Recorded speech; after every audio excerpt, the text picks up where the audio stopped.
DSC preparation కి మిగిలిన తక్కువ సమయాన్ని డిఎస్సి 2024 యాప్ లేదా DSC2024.com తో జాబ్ ని సాధించండి.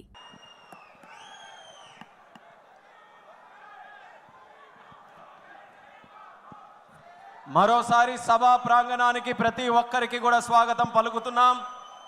వేదికను అలంకరించిన మన అధ్యక్షుల వారు, తెలుగుదేశం పార్టీ కుటుంబ సభ్యులు, నాయకులు, మరి ముఖ్యంగా ఈరోజు ఈ కార్యక్రమానికి ఇంత ఉత్సాహం ఊపు తీసుకొని వస్తున్నటువంటి మా తెలుగుదేశం పార్టీ కార్యకర్తలు, సోదర సోదరిమణులందరికీ కూడా మరోసారి సభకి స్వాగతం పలుకుతున్నాం.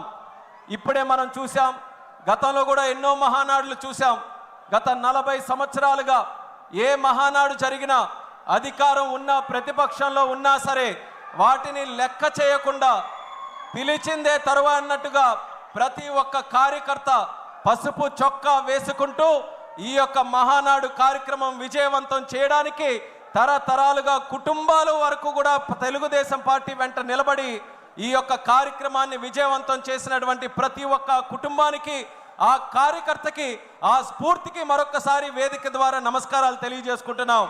అలాగే గత 12 సంవత్సరాలుగా నేను చూస్తున్నటువంటి మహానాడుల్లో కూడా అతి ముఖ్యమైనటువంటి కార్యక్రమంగా, ఎంతో ఆసక్తిగా ఎదురు చూసే కార్యక్రమం, గతంలో ప్రతిపక్షంలో ఉన్నప్పుడు 2022లో ఒంగోలులో ఒక కార్యక్రమం చేస్తే ఆ మహానాడు ద్వారా కార్యకర్తలందరికీ కూడా ధైర్యం నింపి పంపించినటువంటిది మన మహానాడు కార్యక్రమం. 2023లో రాజమండ్రిలో మనం మహానాడు కార్యక్రమం పెడితే యుద్ధానికి మేమందరం కూడా సంసిద్ధంగా ఉన్నామని నినాదంతో ముందుకెళ్ళినటువంటిది రాజమండ్రిలో మహానాడు కార్యక్రమం. ఆ స్ఫూర్తితో కార్యకర్తలు, నాయకులు, పార్టీ అందరూ కూడా కష్టపడి ప్రజలతో మమేకమై దేశ చరిత్రలోనే ఎన్నడూ లేని విధంగా 94% స్ట్రైక్ రేట్తో ప్రభుత్వాన్ని ఎస్టాబ్లిష్ చేసినటువంటి ఏకైక రాష్ట్రం మన ఆంధ్రప్రదేశ్ రాష్ట్రంగా కీర్తించబడినటువంటి మన కార్యకర్తల తాలూకా సహకారం మరొక్కసారి గుర్తు చేస్తున్నాను. కడపలో మొట్టమొదటి మహానాడుగా కడప గడపకు పసుపు తోరణం కట్టి ఈరోజు ఎంతో వైభవంగా ఈ యొక్క కార్యక్రమాన్ని ముందుకు నడిపిస్తున్నాం.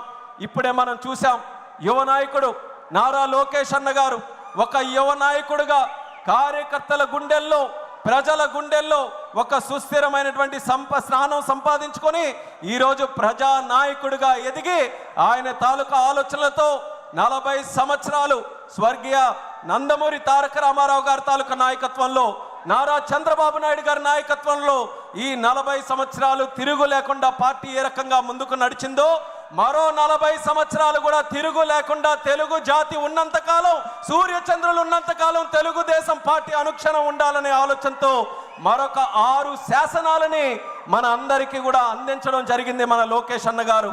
ఆ యొక్క శాసనాలని తీర్మాన రూపంలో ప్రవేశపెట్టి ప్రతి ఒక్క కార్యకర్తకి కూడా ఒక దశ నిర్దేశం చేసే విధంగా ఈ యొక్క మహానాడులో ఈ 6 తీర్మానాలు కూడా ముందుకు నడిపిస్తున్నాం. అందులో మొట్టమొదటి తీర్మానం కార్యకర్తే అధినేత అన్నటువంటి తీర్మానం. ఇప్పుడే లోకేష్ అన్న గారు చెప్పారు, కార్యకర్తకి ఎటువంటి ఆపద వచ్చినా, కార్యకర్తకి ఏ కష్టం వచ్చినా నేను ఎప్పుడు కూడా ఉంటానని ధైర్యం ఇస్తూ, అలాగే భవిష్యత్తులో కూడా ఆ కార్యకర్తకి పార్టీ ఎల్లప్పుడూ కూడా నిల్చుంటుందనే ఆలోచనతో ఈ యొక్క తీర్మానాన్ని ప్రవేశపెడుతున్నాం.